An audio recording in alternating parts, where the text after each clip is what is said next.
Well, today is a grim anniversary, 20 years since the horrific Boxing Day tsunami, a day many of us will still remember vividly.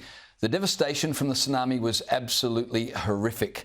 More than 227,000 people killed, including 26 Australians. It's believed to have been the deadliest tsunami in human history. Joining me is journalist Charles Miranda, who travelled to Thailand in the aftermath of the tsunami. Charles, thanks for your time tonight. Take us back to when you visited the scene of the tsunami and just talk me through the devastation you saw firsthand. James, it was absolute. I mean, it was as far as the eye can see of devastation. I mean, you know, where there were once houses and shops and shop fronts and markets and all the rest of it was literally nothing. You know, there was patrol boat 813, which we later found out was 1 nautical mile offshore. At the end of the tsunami, it was 2 kilometres inland. And that ship is still there today, the Navy patrol boat, the 813. I mean, it's that level of devastation. If you can imagine that 2 kilometres from the shoreline, it was pushing houses, pushing whole ships, fishing vessels and all the rest of it. It was pure devastation. There's nothing ever like it. Yeah, I wanted to know, when you arrived there, I guess, you know, you go to events with preconceptions as to what you're going to encounter. Were you prepared for what you saw, and how did it affect you personally? No, look, I was in Vietnam, and so you know the reports were starting to come through that there was some sort of tsunami. The tsunami warning, as you know, went up and down the entire coastline. In fact, you know, such was the magnitude of the tsunami, the world literally jumped by 10 millimeters that day, and it was felt in Alaska on the other side of the world. And so the warnings went out all throughout the coastline of Vietnam, and obviously ground zero was down in Aceh in Indonesia and also Thailand. So I rang work and said, is this huge? It sounds pretty huge. And by that stage, reports were coming through. Yes, it's big. You know, you need to get there. I was on holidays, but they said, if you don't mind going down there and seeing what was there. Flying in, obviously, the airport was barely workable, but the airstrip was clear. Obviously, they had to clear it to start allowing for the C-130s and other humanitarian aid to come through. But again, the devastation was immense. And also the people. I mean, let's not forget, 250,000 people died. Many tens of thousands just within Thailand. I mean, I was in Khao Lak. There were 4,000 locals lost there. They think it could be up to 14,000. Of course, a lot of the workers were from Burma and not registered. They were just illegal migrants working the fields and so forth. And the mentality of the people, I think, was what really struck me. I mean, you know, the blank faces, no one can really talk. It was just absolute horror.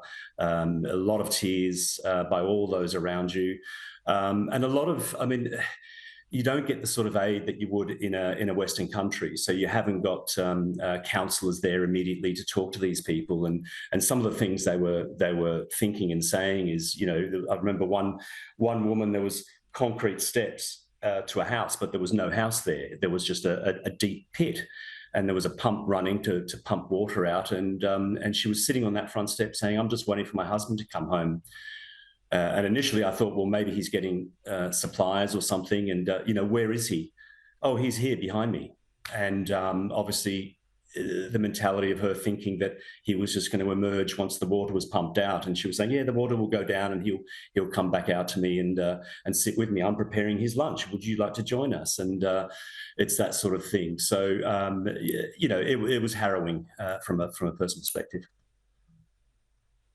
I mean, obviously, that's just a tragic story. I admire journos like yourself who can go to those places. How do you focus on doing your job, which is to report to the world what's happened without being so personally caught up and affected by it that you're just unable to, I don't know, function? I would really struggle in a situation like that.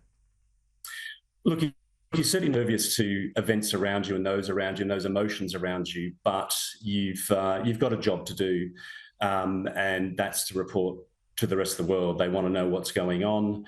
And you want to do your job. And so you just go for however long it takes, days, In this case, it was weeks, and get on with it. And you do become involved in the story. There was a young Swedish family, and very tragically and sadly, they lost their children. And they asked me, "Can you help look for them?" And I'm like, "Well, of course. If I see anybody, I'll." And they were showing me photos of their children, and they pointed to this makeshift morgue and said, "No, can you go look for them in there?" And it's kind of obviously not my role. I'm not a professional in that sense to do that, but I would have gone through 100 body bags that day looking for their loved ones and just looking for blonde hair. Really, that's all you could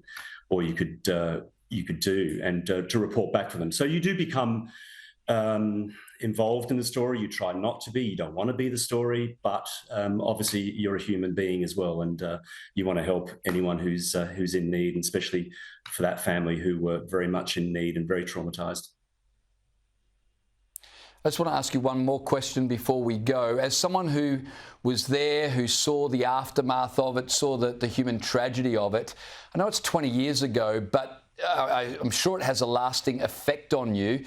What did it change about, I guess, your perspective in life? Did it make a difference to you moving forward, having been there and seen what happened?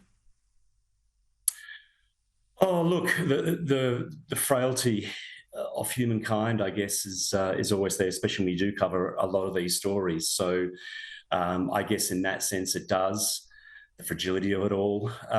It does remind you that you keep your loved ones close to you, and you give them that time, and nothing's too difficult. And when things are too difficult, you think, well, actually, 20 years ago today, think about what some of those families went through and what they had to put up with. So it does change your personal effect. And I don't like watching that tsunami movie, and people say, "Oh, you were there. You should watch that." And you were there. Do you remember this scene? And I don't like watching that film because it was so real life. It really was. I think it was it Watts was in that, the Aussie actress, but it was so real life. Yes, yes, that's right. I need to see it again.